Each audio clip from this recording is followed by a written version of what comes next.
की तृतीया तिथि पर नारी जब हरतालिका व्रत करती है तो 16 श्रृंगार धारण करती है, नूतन वस्त्र पहनती है, नूतन श्रृंगार करती है, नैनों में सुरमा, लाली, झुमका, हार, पाटली, चूड़ी, पायल, सारा श्रृंगार करती है, वो संपूर्ण श्रृंगार, क्योंकि वो शंकर भगवान और माता पार्वती श्री गणेश जी महाराज का पूजन करने बैठ रही है। हरतालिका का अखंड सौभाग्य का पूजन करने बैठ रही है। कुंवारी कन्या भी अगर हरतालिका तीज का व्रत करती है तो वो भी श्रृंगार कर कर बैठती है, भले मांग नहीं भरती पर श्रृंगार करती है, पूर्ण श्रृंगार।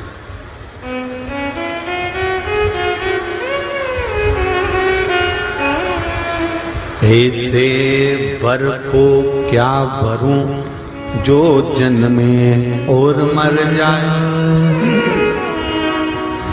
वर वरूं मेरा सांवरा तो मेरा चूड़ा अमर हो जाए।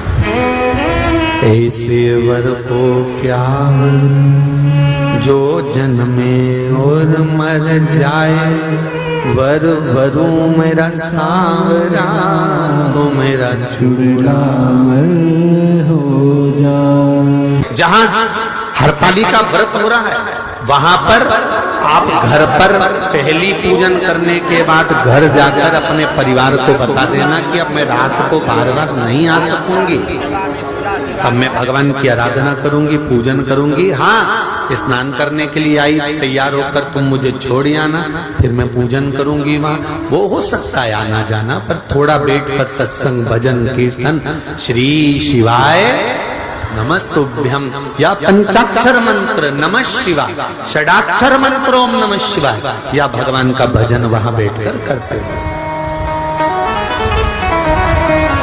क्रोंच गंधर्व ने गड़बड़ी कर दी, मनोमयी ने शंकर जी की आराधना करी, पूजन करी और अपने पति से कहा, स्वामी स्वामी क्या बात है मनोमयी, एक निवेदन करना चाहती हूँ, बोलिए। क्या आप शंकर भगवान का विसर्जन कर कर आ जाएंगे? हाँ, चले जाता हूँ।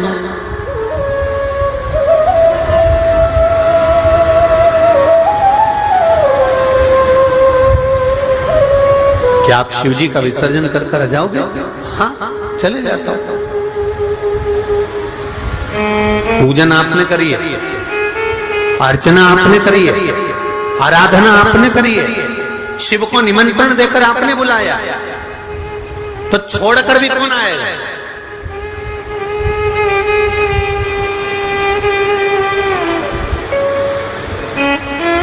एक गलती हो गई, मनोमयी कक्ष में रह गई। शंकर भगवान को पाटे पर, जो भगवान शिव चौरंग पर पाटे पर केले के पत्ते पर बने थे, पूजन जो हुई थी, वो सोबरी ऋषि लेकर चल दिए। ले जाकर सोबरी ऋषि तो जैसे ही निकले, इतनी देर में जो क्रोंच गंधर्व दुनिया को ज्ञान दे रहा था, जो क्रोंच गंधर्व सबको ज्ञान बांट रहा था, अपने इंद्र के सिंहासन के पास में बैठकर देवताओं के नजदीक रहने के बाद भी वो क्रोंच गंधर्व सही नहीं रह पाया। और सोबरी ऋषि की धर्म पत्नी सुबह सुबह जब माताएं आखिरी पूजन करती है शंकर भगवान की, तो माता पार्वती जी को सिंदूर दान करती है। सिंदूर दान कर कर माताएं अपनी मांग में सिंदूर भरती है। हरतालिका तीज कर आप लोगों को स्मरण होगा, आखिरी पूजन में जब माता पार्वती को सिंदूर का दान दिया, सिंदूर अपनी मांग में भरा, भरकर बस मनोमयी अंदर प्रवेश कर रही थी, इतनी देर में क्रोंच गंधर्व उस घर के अंदर प्रवेश कर गया और दरवाजा उसने बंद कर लिया, द्वार बंद करा। मनोमयी को लगा कि मेरे पति विसर्जन कर कर आए। बहुत ध्यान से सुनना जरा कथा। कई लोगों का प्रश्न रहता है कि हम गणेश जी बिठाते हैं तो गणेश जी के पास में वो चूहा रहता है, ये कौन था? तो ये हरतालिका की कथा सुन लो, आज मालूम पड़ जाएगा कि वो चूहा कौन था।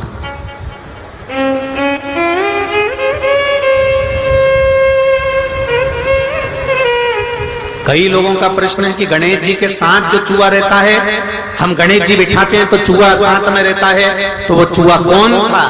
तो उनको मालूम होना चाहिए कि चूहा कौन था, क्या गड़बड़ी कर गया था कि चूहा बन गया था। स्मरण होना चाहिए आपको। मनोमयी को लगा मेरे स्वामी आए, उसको भान नहीं हो पाया कि स्वामी नहीं है, ये तो क्रोंच गंधर्व प्रवेश कर गए। और गलत सोच से, गलत विचार से।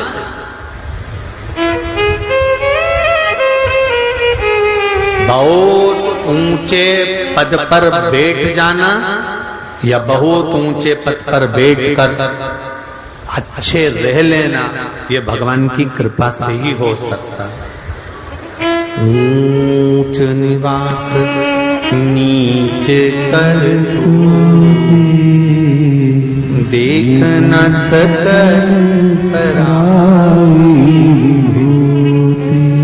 बहुत ऊंची गादी पर बैठ जाओ, बहुत ऊंचे सिंहासन पर बैठ जाओ, बहुत ऊंचे अहदे पर बैठ जाओ, बहुत ऊंचे सिंहासन पर बैठ जाओ, और बैठने के बाद अपनी चित्त, अपनी बुद्धि, अपना विचार, अपनी वाणी, अपनी सोच सही बनाकर रख लेना बहुत कठिन बात।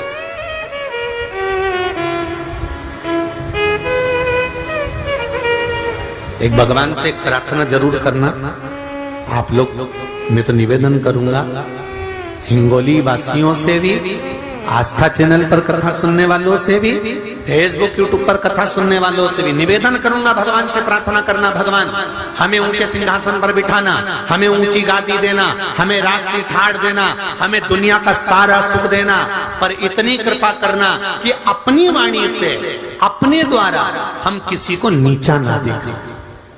अपनी वाणी से, अपने द्वारा हम किसी को नीचा ना दिखाया जाए, किसी को हमारी वाणी से चोट ना लगे, किसी को हमारी वाणी से कोई घात ना पहुंचे।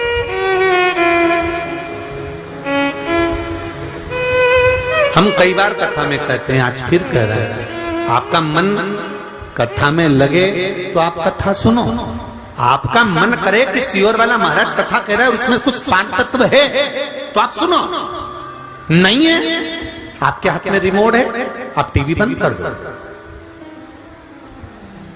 बहुत सारे महाराज आ रहे होंगे, चेंज कर दो तुरंत, बटन ही तो दबाना है, महाराज चेंज, उसमें क्या दिक्कत है? और दिल करे तुम्हारा कि हाँ कथा सुनना है और इसमें से कुछ ग्रहण करना है। कथा में से अगर ग्रहण करा है तो जीवन की सार्थक के पत्र में आया, देखिए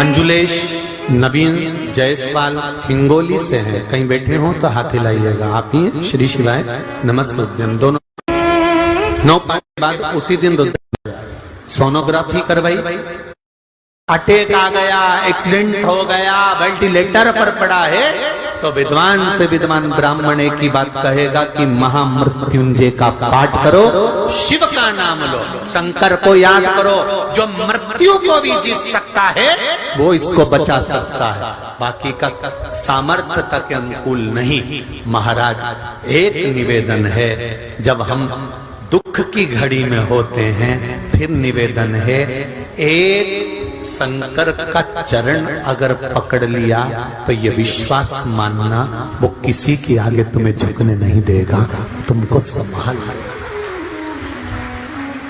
किसी के आगे झुकने नहीं देगा।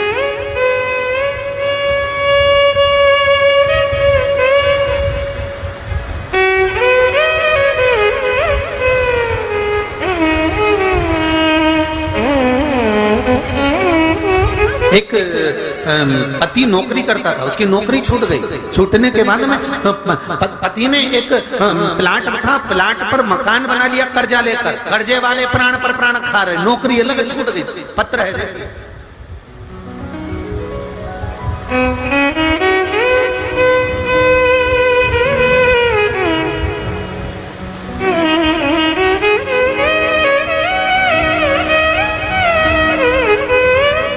शरद महादेव व्यवहारे परवणी महाराष्ट्र से पत्र देखिए, उन्होंने लिखा है,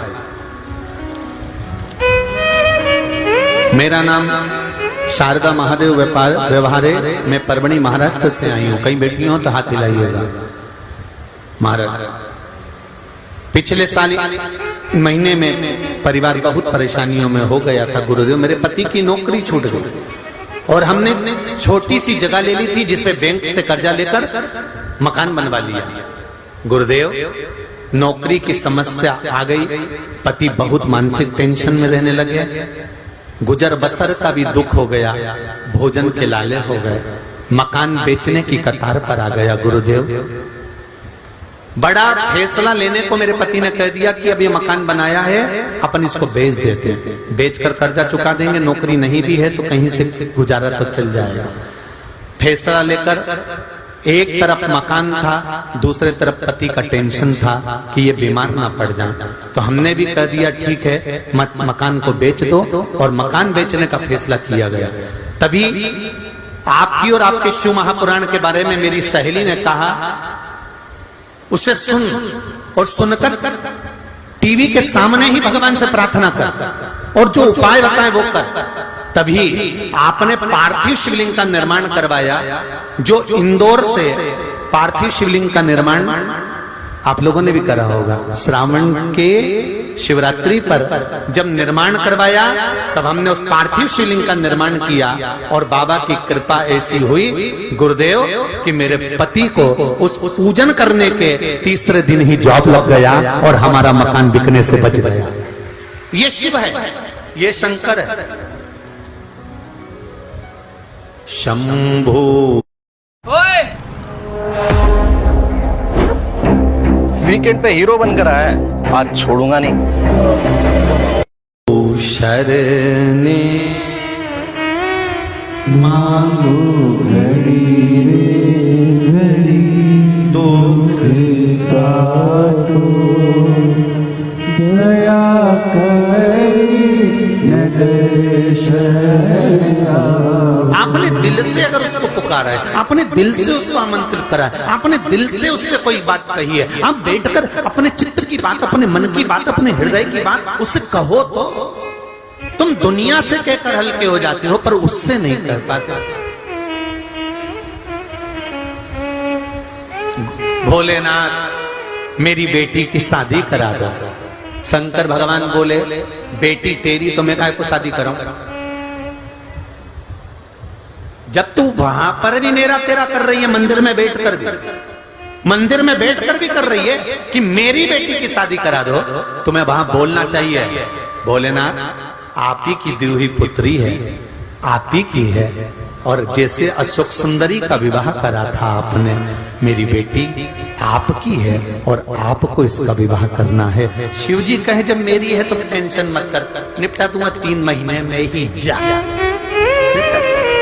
जहां तेरा अहंकार आ जाता है, मैं और मेरा आ जाता है, अभिमान के शब्द आ जाते हैं, अभिमत्ता की वाणी आ जाती है, वहां से भगवान दूर हो जाता है। जहां रावण शंकर भगवान की आराधना करते थे, रावण शंकर भगवान की आराधना में लगा रहता था, पर रावण जब अहंकार की बात करता था, मैं लंकेश हूं, तो भगवान शंकर बहुत दूर हो जाते थे।